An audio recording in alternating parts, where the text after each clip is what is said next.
All right, so today we're jumping into something really special. It's a lesson that hits on two huge parts of the journey with the Quran. First, we'll get into the nitty-gritty of getting your recitation just right. And then we'll talk about something we all face, how to keep going when you feel like stopping. It's going to be good, so let's dive in. Have you ever been there? You're practicing your Quran recitation, putting in all this time and effort, but there's just something that's not clicking. Maybe it's a specific letter, or you just feel like you're stuck in a rut. Yeah? If that sounds familiar, then you're definitely in the right place. So the teacher in the lesson we're breaking down really centers everything around one specific verse, this ayah from Surah Al-Baqarah. And honestly, it's a brilliant choice. Why? Because it's full of these tricky little pronunciation details that can trip up just about anyone, even people who've been reciting for years. Okay, so take a look at the word adar.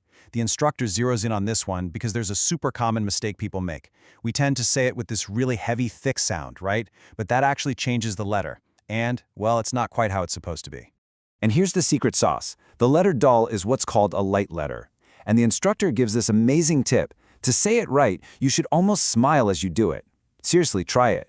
It forces you to make a lighter, softer sound instead of that heavy one. It's the difference between ad-dar and ad-dar. Such a small tweak, but it makes a huge, huge difference. All right, so once we've got that single letter down, the lesson expands a bit. We start moving into a really core concept in tajweed, which is basically the science of reciting the Quran perfectly. And we're going to talk about something super important, the art of merging sounds to make everything flow beautifully. This whole idea is called idgham. So what is it? Basically, whenever you see a noon without a vowel, or one of those tanween markings, the sound doesn't just come to a hard stop. Nope. It actually blends or merges right into the sound of the letter that comes next. The whole point is to create this really smooth, connected sound. And it's not just one simple rule. There are actually two flavors of idgham. First, you've got idgham with gunna. Gunna just means a nasal sound.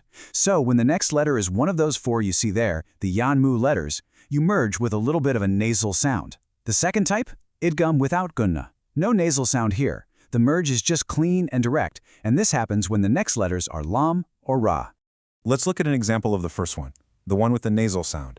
See how hayatin is followed by wamina? Instead of saying them as two separate things, they just flow together with that nasal sound. Hayatit wamina. You can almost hear that little hum in there, right? That's the gunna. Okay, now for the other type, no nasal sound. The word aduwan runs right into lijibrila. It's super clean. It becomes aduwal lijibrila.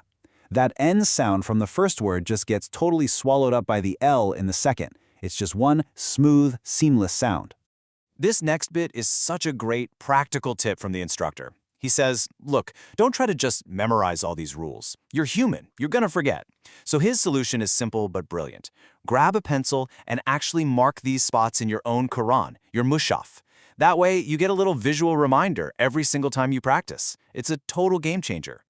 Okay, so we've talked about the technical side of recitation, but getting the sounds right is only half the battle, right? How do you actually make it stick in your memory? Well, the lesson shifts gears here and gives us a really powerful step-by-step method for making sure what you memorize stays memorized. So what's this magic system? It's a simple, three-part daily routine. Step 1, you learn your new stuff for the day. Step 2, you go back and review what you learned yesterday. And step 3, and this is key, you do a distant review. You jump way back to the beginning of the surah. By constantly weaving together the new, the recent, and the old, you're building this super strong web in your memory. And there's one more layer to this that's so important. The instructor really hammers this point home. Even if you think you know a page by heart, still look at the mushaf when you recite it. Why? Because it burns the visual image of the page into your brain. You remember where the words are, how they flow, even where you put those little pencil marks. It just makes everything stick so much better. And this is where the lesson gets really deep. We're moving beyond the how-to of recitation and memorization now. The instructor starts talking about a challenge that, honestly, is probably the toughest one of all, the inner struggle, the battle with your own motivation. So what happens when the real problem isn't a tajweed rule you can't remember? What happens when it's just a feeling? You know that feeling? You're just stuck. You feel this heaviness. You can't focus. You feel like you're going nowhere. The problem isn't your technique. It's something inside. What do you do then? The instructor actually brings up a message from someone watching his lesson, and it's just, wow, it's so real. This person is saying they've lost focus, can't sleep, and just feel this deep sadness. And it's gotten so bad they're thinking of just stopping everything, the very thing that's supposed to be a source of comfort. And the instructor's diagnosis here completely flips the script. He says, that feeling, that's not just you being sad or unmotivated. Spiritually speaking, that feeling is a very specific tactic from Shaitan. And the goal is super simple, to get you to stop doing a good deed that you've been doing consistently. The target isn't your memorization, it's your consistency. And that's why consistency is such a big deal.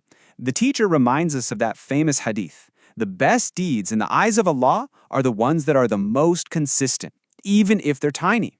It's not about doing some huge, heroic act of worship once a year. It's about showing up every single day, even when it's just for a little bit. So how do you fight back? The solution is kind of wild. It's totally the opposite of what you'd think to do. The instructor says, the moment you get that feeling, that whisper telling you to quit, that's the moment you do more. You feel like stopping? Read one more page. You feel too tired to pray? Pray 2 extra rakah. You're basically showing Shaitan that his plan not only isn't working, it's actually making you do more good. So when it comes down to it, all of these internal battles, all these deep struggles, the instructor says the real answer is always to turn back to the source of all strength. And he gives us 3 very specific, very powerful things to do. First, pray Salat al-Hajjah, the prayer of need. It's literally a prayer designed for when you're in a tough spot. Second, make real, heartfelt dua. Just pour your heart out and complain about your struggles, but only to Allah. And third, give some charity, sadaqah, and make the intention that you're doing it so that Allah lifts this hardship from you. And all of this leads to the final, really profound point of the whole lesson.